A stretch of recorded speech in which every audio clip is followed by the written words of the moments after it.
Hello and welcome back to Let's Play Pathfinder Kingmaker Enhanced Edition with me, BringItDon. We're gonna head towards the Lonely Mill real quick, and then we'll get back to the capital and deal with the pressing issues. It's a fun little bit of music. Anyway, while passing the windmill, we saw a curious thing. Goblins were squatting in the shadow of the building, doing what goblins do best, stuffing their faces. They had gutted sacks of flour and spreading the wealth. Some fried pancakes on an open fire, others threw pieces of dough into a bubbling pot, making some kind of dumplings. Yet others just rolled around in the white powder, shoving clumps down their throats. All of them, without exception, were guzzling ale from kegs nearby, spilling it over each other, and bellowing songs.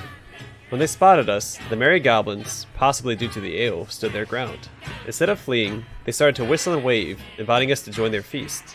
In response, the Baron smiled, muttered, "Why not?" and took place near the fire. I'd never been at a goblin party before, but it proved little different from the Light Night Academy reveries. Using their crippled speech, the flour-drenched merry-goers explained the miller invited them to his house, told them to take whatever they wanted, and was polite enough not to ruin the fun, and left soon after that. The food tasted as foul as to be expected, but ale was passable, so soon all of us were tipsy. After these little troublemakers unmistakably recognized Baron as our leader, they offered him to pass several tests to become, part of the tribe. For the first test, they demanded him to deal with a terrible beast, the dog. Goblins and dogs, well, they don't get along, neither with horses and, well, almost any animal that doesn't sting, bite, or hiss. The Baron's task was to steal the miller's dog's food plate, so he laughed and accepted the invitation. The dog proved rather big, but lazy and quiet. It was slumbering in the kennel, paying no heed to the nearby party. The dog's plate, covered in bones, lay before the kennel. The Baron, tried to sneak, snuck up to the plate to snatch it from under the hound's nose. Noticing someone trying to steal its plate, the dog opened its eyes. It raised its head and gave a half-hearted bark, then laid its head back on the ground and closed its eyes. After the goblins praised the Baron for his brilliant performance during the first test, they announced it was time for him to taste their ritual drink, a really nasty thing called jagwort. At first glance, it proved to be ale, until we saw the dead toads bobbing in the barrel for flavor. Judging by the toads' color, they were poisonous. After the Baron saw the brew and smelled it, he bravely filled the keg from the barrel. The barrel smelled horrible. The goblins were scooping the ale in their dirty hands, and when that proved not enough, they dipped their entire heads in, fishing toads out of the barrel with their teeth, licking the toads' ale-blistered skins, and tossing them back in. The Baron drained the first keg to its dregs. Alright. Let's see, drained the keg to the dregs. The Baron's face turned pale, then red, his eyes brimming with tears. Unable to keep it down, he spat the horrible beverage into some goblin's face, and started to cough. The goblins hurried to whack Baron's back, laughing, either to help him clear his throat or congratulating him on passing another test. Now be third test. The goblins howled and cheered. It seems they decided they had tortured the art of cooking enough for the day, so now they sought to abuse the art of poetry instead. They were going to sing a song, and Baron was offered to improvise and add the missing lines. He answered, "Why not?" Accompanying the song with percussions, percussions were everything the goblins could reach: sticks, branches, forks, pans. They started to croak out a rhythm, as well as they were able. "Goblins sing for you this song, how be smart and fit and strong, how be the goblin best, and last you be impressed. Goblins fight and goblins bite, goblins steal and goblins hide, but the bestest goblin's skill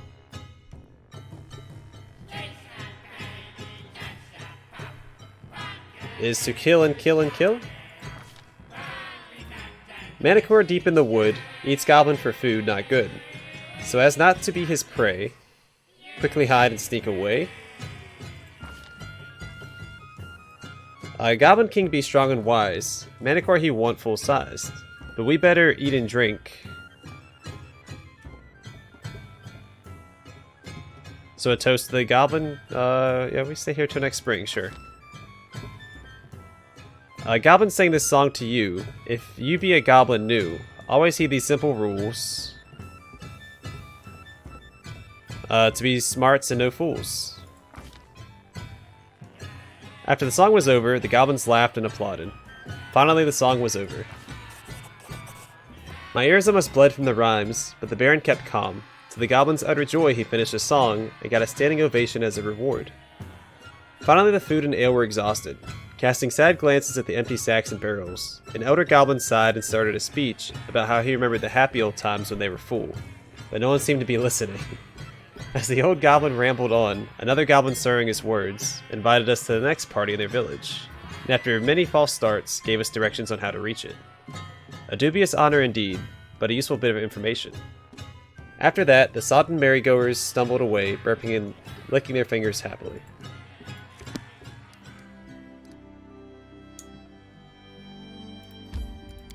Okay, and back to the capital.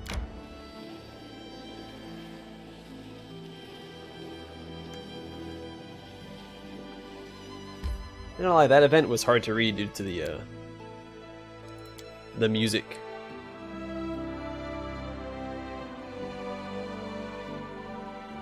It's very distracting.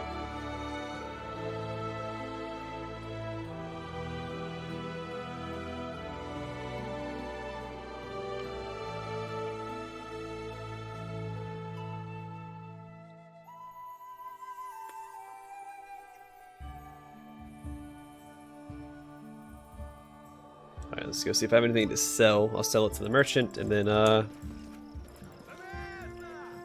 go talk to my council.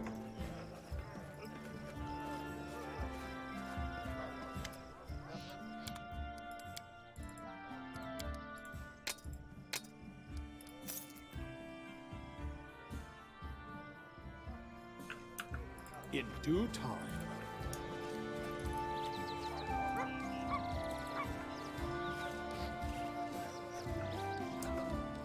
Do the old quick save and then head inside.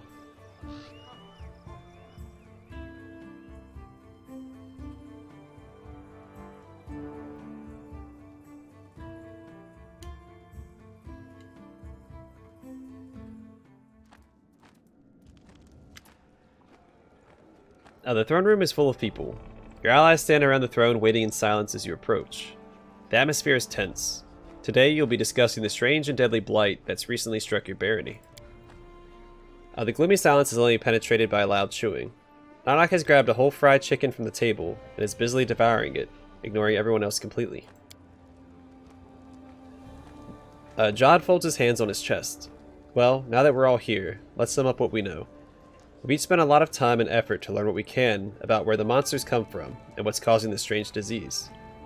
I hope this conversation can help shed some light. Jeez, can help shed some light on the situation. Keston shakes his head slowly. We need to hurry. If we don't find the source of this blight and eliminate it, we may end up with a rebellion on our hands. Can we keep people calm? Persuade them to wait a bit longer? Keston frowns. Your Grace, it's hard to expect loyalty and obedience from people in times like this. They're looking for something, or someone, to blame. I didn't want to be the one to say it, but... Jod cuts Keston off with a gesture. People think you're cursed, Your Grace, and it would be in your own best interest to quickly discover the cause of the disaster that keeps claiming the lives of your subjects. Keston, are you still with the militia? The guard hesitates, furrowing his brow.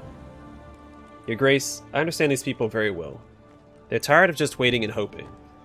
But for now, I can guide their eagerness for action in a positive direction.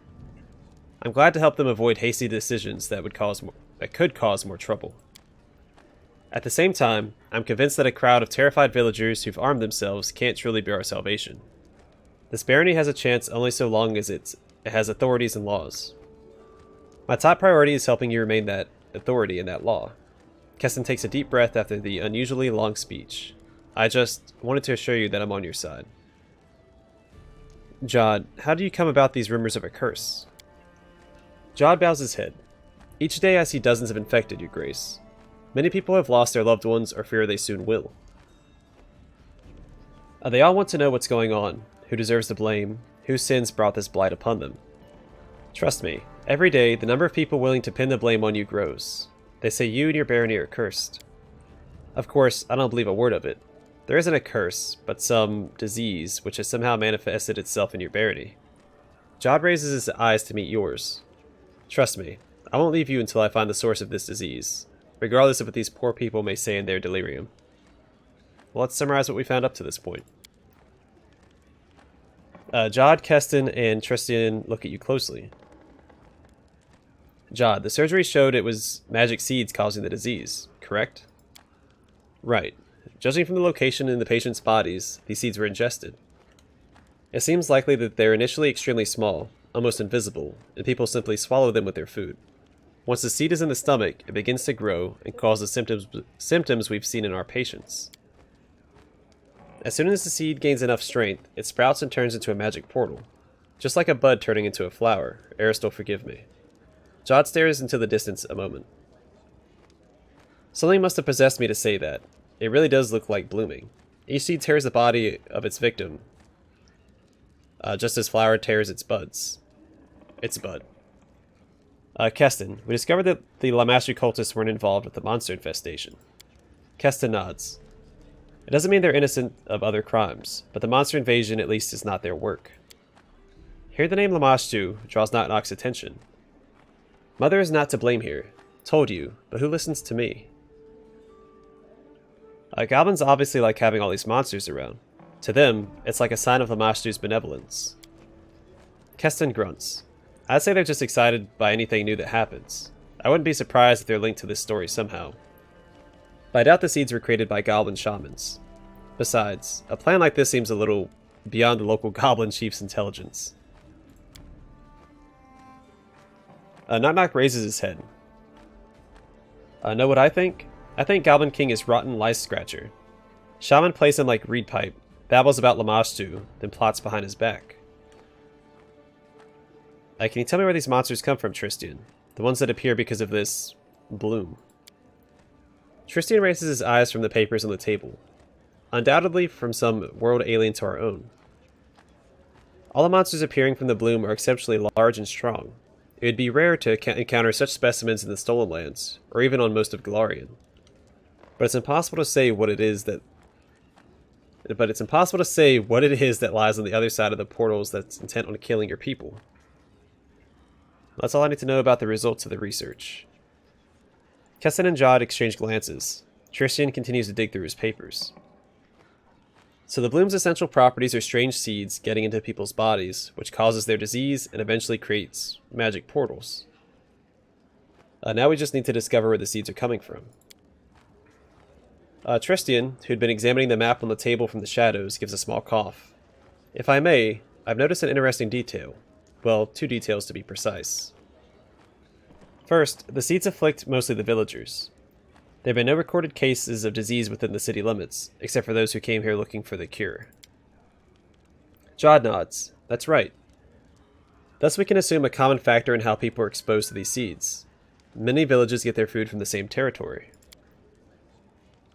Tristan slowly shakes his head. I don't think food is a problem. Take a look. He points at the map. We have the most cases of the disease here, here, and over here. Monsters mostly attack here and here. The cleric's finger travels down the map, tapping points along a fluid line. You see? The situation is most dire along the banks of the Gudrun River. Everyone examines the map closely. Aristal have mercy. Jod exhales slowly. Exactly. Along the river. That must be where the seeds come from. From their drinking water.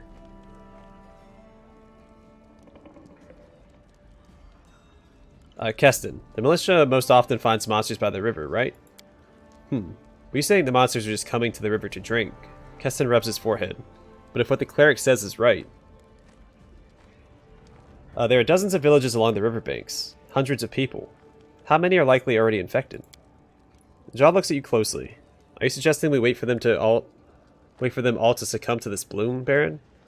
Let's pray we can deal with the situation before that happens. Alright, well, we have to go upstream and find the source of this blight. Knock-Knock jumps at your words. Take me. Me. The goblin bears his sharp, crooked teeth. I want to settle the score with the king. Keston straightens up and flexes his shoulders. If you allow me, Baron, I'd like to take the lead on this. I'll take the best members of the militia with me and sweep the woods along the river. We'll look under each and every rock if needed. Keston muffles a cough. After everything they've been through, these people deserve a chance to discover the source of their misfortunes. No, Keston. We have to deal with this carefully and rationally. Go to your people and await my arrival.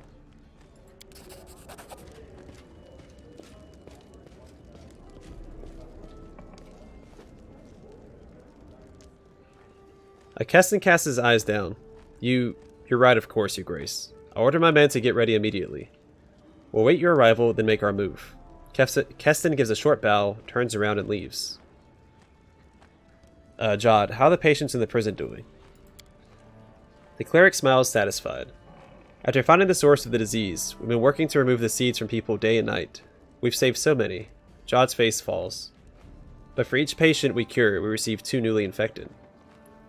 Knock knock. What can you tell me of your brethren? Knock knock grimaces. Dingle-eared foolholes. They be trusting any word shaman says. They not think with their own heads. See only big beasts, not see big truth. The goblin scratches behind his ear with the dagger. Great Lamashtu may be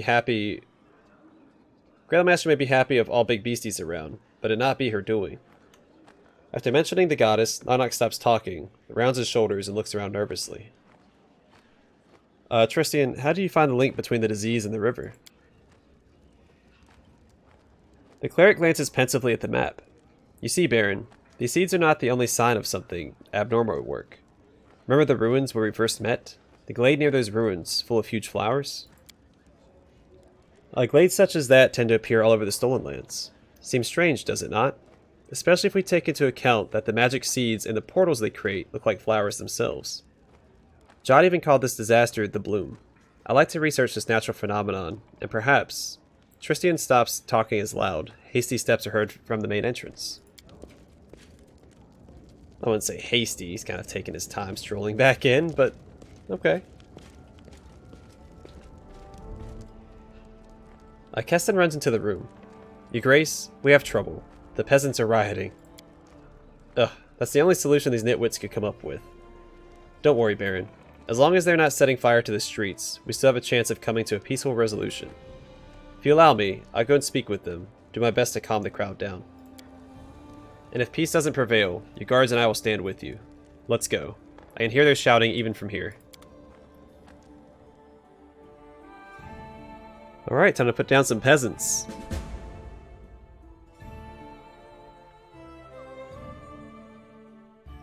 It's with sword and fire.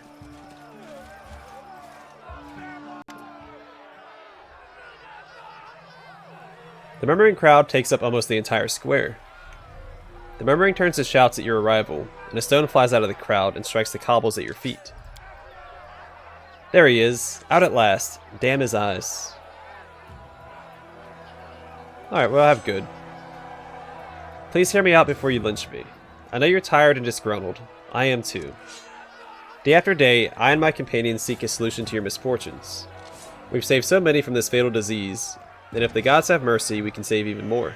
So please, let us do what we can. Return to your homes, to your loved ones. They need you, just as I need your patience and good faith. The crowd before you sways and mumbles. People look at one another, talk in a hushed tone, shake their heads and frown. It seems rebels who were screaming and jeering a minute ago lost all their confidence. Finally, one of the peasants opens his mouth.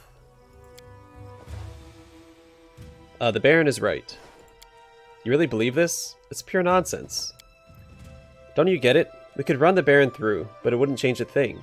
He's of more use alive than dead. So be it, Baron. We'll let you pass. But don't forget, we're trusting you with our lives. Find the source. Save our children from this terrible sickness. Well, that's what I planned on doing to begin with, and y'all distracted me from my job. Bunch of punks. Should have just put you down.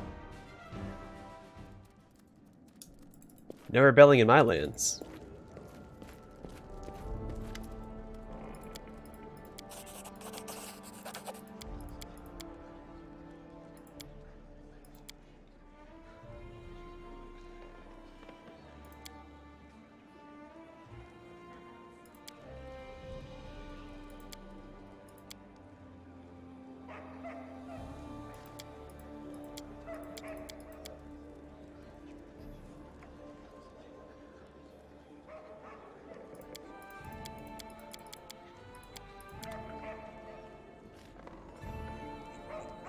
Did I not do a, hold on a second.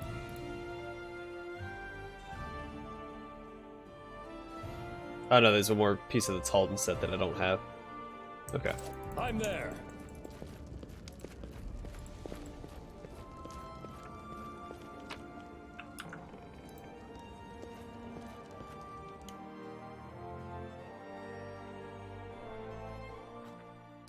Alright, +1 to community.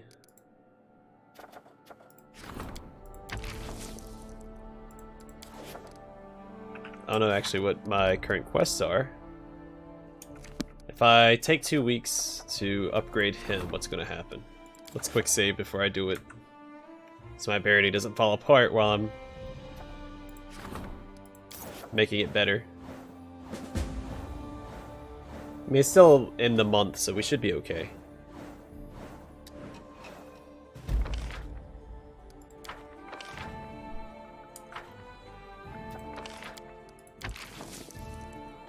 Well, that probably should be my priority. Let's see what we got going on here.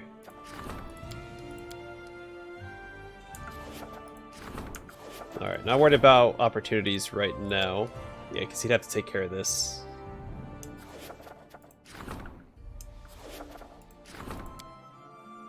I can't work on that because he's on a project. Alright, so I think what I'd have to do is do this. I'm gonna give him one of those because I don't want any problems succeeding. Put him on that. So no one else can handle this one besides him. There's one more. I'll put her on this as well.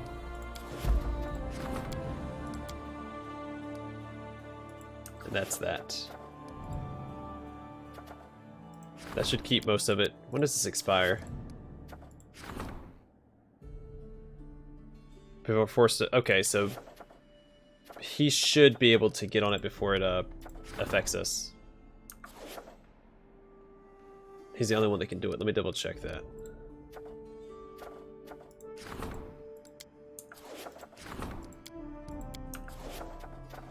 Why is this one X'd out? This one's not, even though everybody... Well, I guess because I haven't actually started the...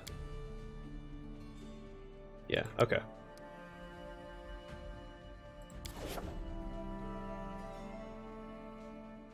Do I have any advisors that aren't doing anything? Yeah, treasure is not. That's fine. Okay. I do need to rest. Everybody's in rough shape. Then we're gonna head eastward.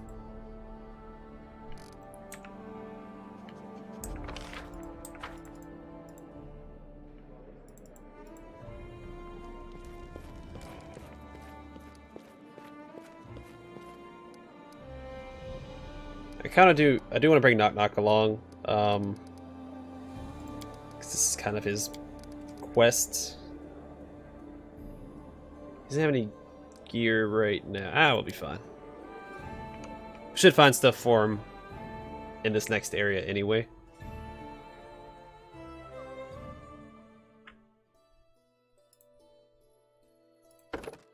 It might be worth grabbing Vivisectionist? Maybe not.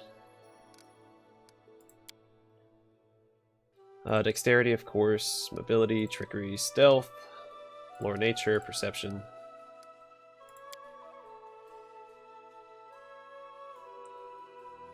I think I'll bring him... let's see. Yeah, let's get Kenny Observer.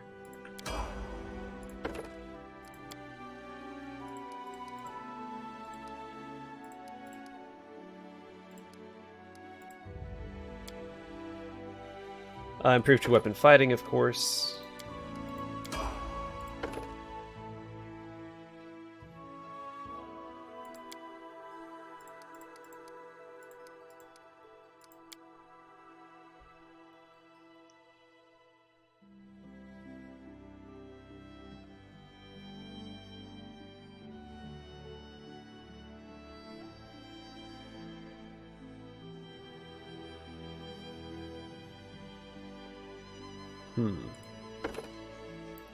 So you have the kukri.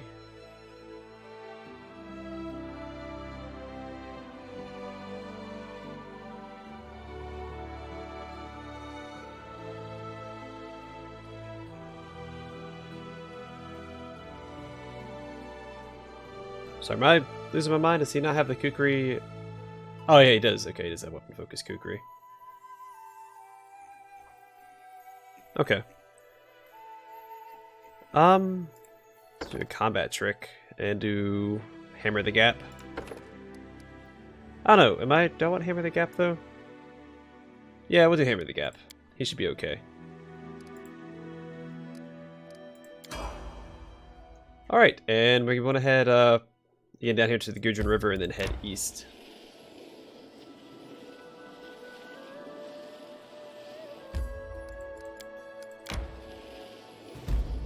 Alright, there's the Goblin Fort. We found it.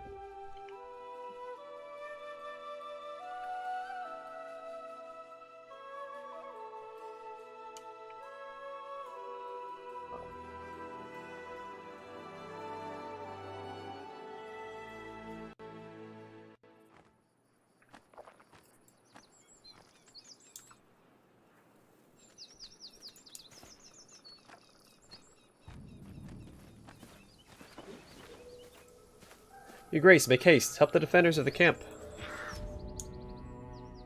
This will Should have probably buffed up before running in here. Oh, well, we'll be fine.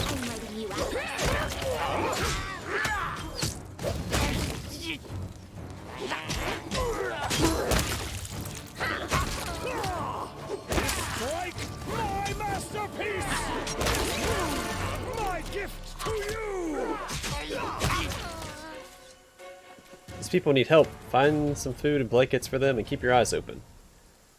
Keston nods. His armor is covered with cuts and scratches. There's blood on his gloves, but he himself is uninjured. You're right on time, Baron. We're losing hope.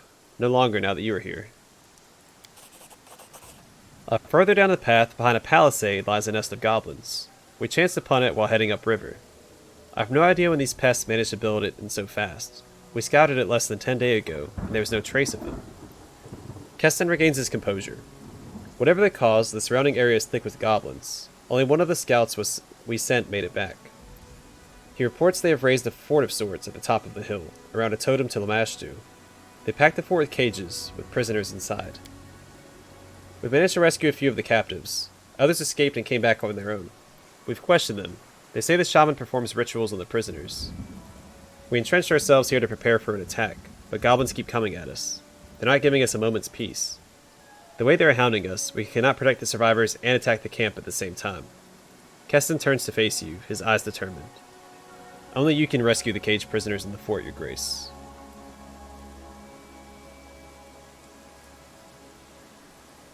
Can this goblin camp have something to do with the seeds? The only way to find out is to get inside. You have to get past the gates and see what's going on in there. How are the prisoners? Some are injured, many are exhausted, and every one of them is terrified after what they've been through. All the prisoners we've spoken to say they were taken to the Lamashtu totem to take part in their magic rituals. Keston frowns. What's strange is that the shaman doesn't sacrifice anyone. All he does is shriek and pray to Lamashtu, and then forces victims to drink water until they start to choke. The prisoners mentioned a shaman. The leader? The scout mentioned seeing a large white beast at the hilltop. He thought it might be a wolf. If true, the Goblin King must be somewhere in the camp. We discovered the magic seeds are transported by water. If the shaman is infecting prisoners on purpose, then anyone who has consumed the water can give birth to a monster. There's no time. I have to kill them all. Keston turns pale. How dare you say that? We know how to save them. I refuse. I have it your way, Keston. I am grateful, Your Grace. Alright, well, I'm leaving at once. I need to free the prisoners before the goblins serve them for dinner, or worse. It's weird that you can say that thing about killing the prisoners at once, and that wasn't lawful evil. But I guess it's not until you make the decision, it'd be considered lawful evil. I wish you good fortune, Your Grace. Send the ones you rescue our way. We'll protect them. Okay, first things first, let's explore around before we go into the fort. We won't actually enter the fort this episode, that will begin next episode. Again, no need to loot anything until after, I'm there. until we actually leave the area.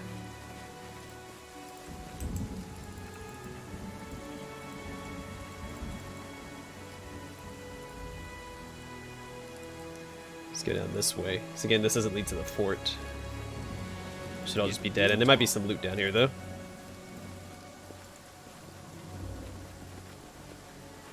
That's always worth checking for. Now, I don't have Jathal with me. I also don't have Tiger with me.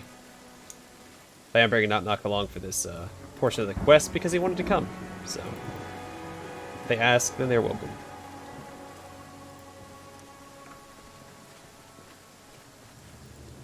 Alright, but I think I am going to call the episode here before we actually enter the fort, and we'll enter it next episode, and take care of the goblins on my lands. Anyway, thanks for watching. I hope to see you guys in the next episode.